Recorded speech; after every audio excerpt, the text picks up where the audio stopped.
here for CAA football, the Blitz, as we continue. And he may go the distance. Terrence You're going to put yourself in a situation and win a lot of football games. Welcome in, CAA football fans, to this episode of The Blitz. Bobby Broyles, joined always by my colleague Scott Meyer. Scott, we kicked off 2 conference matchups this past Saturday.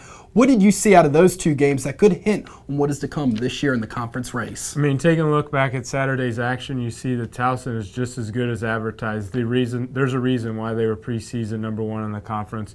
William & Mary is 3 plays away from being 3-0, and that held true Saturday as well. A few plays here or there last weekend. One thing about Villanova is they're young.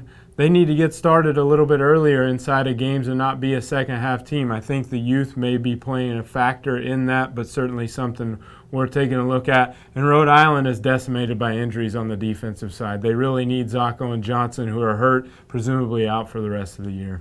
Well, we got some more conference action coming up this week, but before we get to that, let's take one more look back at this past week's action around the league and your CAA football Players of the Week. A battle between the past 2 CAA football champions as the Towson Tigers host the Tribe of William & Mary. First quarter, Towson up 3-0 as William & Mary running back Meltoya Jones takes it up the gut and scores to give the Tribe a 7-3 lead. Now 10-3 Tribe. Towson looking to tie right before the half as quarterback Grant Enders, trying to get into the end zone, coughs up the football, but fellow teammate Spencer Wilkins pounces on the loose ball for the score.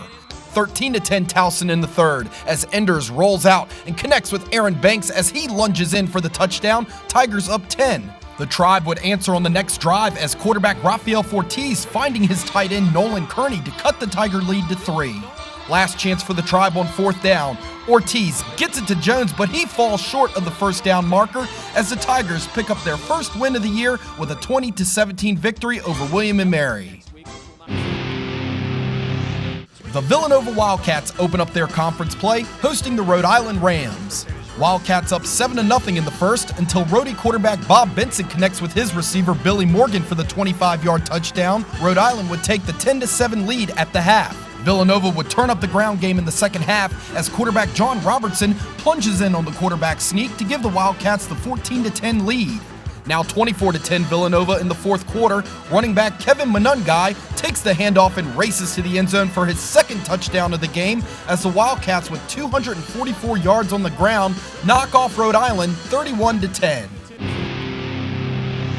James Madison made the short trip to FedEx Field to take on Big 12 opponent West Virginia. JMU's Dean Marlowe helped the Dukes with 9 tackles, including making this big hit in the end zone for a safety. Juwan Latney would add a 20-yard touchdown run late in the game, but West Virginia, with over 500 yards of offense, would knock off the Dukes 42-12. Offensive Player of the Week goes to Old Dominion quarterback Taylor Heineke, who racked up 486 yards passing and 7 touchdowns in the Monarchs' 70-14 win over Campbell. Defensive Player of the Week goes to Richmond safety Cooper Taylor, who helped the Spiders record their second straight win by hauling in 2 interceptions, returning one of them 35 yards for a touchdown in Richmond's win over VMI. Rookie of the Week goes to Villanova quarterback John Robertson, who accounted for 234 yards of total offense and a rushing touchdown in the Wildcats' 31-10 win over Rhode Island. Special Teams Player of the Week goes to Delaware kicker Sean Boehner, who was perfect for the day, knocking in all 4 of his field goal attempts as the Blue Hens improved to 3-0 with a 19-3 win over Bucknell. 2 contrasting games highlight our preview for this week's contest, beginning with 2 teams matching up for the very first time. And Scott, a lot of people, including myself, believe this is going to be a track meet, but you think otherwise. I do kind of think otherwise. I mean, if you talk to both coaches, obviously New Hampshire, Old Dominion like to get up and down the field on the offensive side of the football. But in game planning, maybe they go a different direction and maybe play a little bit more ball control to keep that other offense off the field. I think one thing that you see out of both Old Dominion and New Hampshire is they can run the ball. Yeah, obviously Taylor Heineke is a superb quarterback. They have running backs. New Hampshire likes to lean on their running backs just a little bit more, but both obviously have great defenses as well, something that's a little bit overshadowed by the type of offense that they both play. So look for this to be a contrasting style, maybe more of a knockhead type of football game, to where they kind of control the clock to see who can come out on top. But then again, you could always go back and see a 65-60 game with both offenses scoring at will. Should be interesting to see what happens this Saturday at high noon down in Norfolk. Then under the lights at Zabel Stadium, it will be the William & Mary Tribe, who is leading the league right now in heartbreaking losses, host a Delaware Blue Hens team that comes in 3-0. Yeah, and if you talk to both of those coaches, it almost figures to be a defensive struggle, much like what Delaware faced in Bucknell last weekend. Two defenses like to control the tempo of the game. Look for Andrew Pierce to kind of get rolling in this for Delaware. I think Casey Keeler was happy with his performance going over the 100-yard mark. And then look back at Towson, William & Mary last week, and what William & Mary was able to do with Meltoya Jones. Kind of get in the flow of the game and use Rafael Ortiz's size to his advantage and get him out on the outside too. This figures to be a rock'em sock'em type game. Not too many touchdowns, I don't think. Going back to the 2007 game between these two teams, I saw Omar Cuff score 7 touchdowns. We may not have 7 touchdowns combined in this game. Now here's a look at the rest of this Saturday's action around CAA football.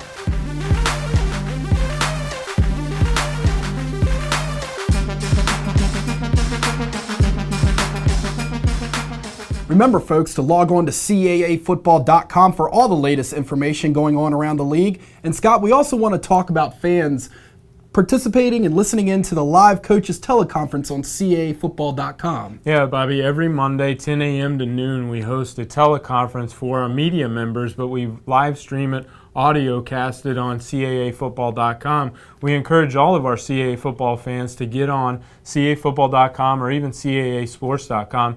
Listen in live for free and interact with us during that time. We'll pose questions to our coaches. We'll take questions via Twitter. You can tweet those questions to us, or even if you're just listening in and you want to tweet about what a coach may say, tag that with our official hashtag CAAFB, or even the official hashtag of the teleconference, CAAFBTC. It's just another way for our fans to get involved in what we do on a daily basis to promote the league.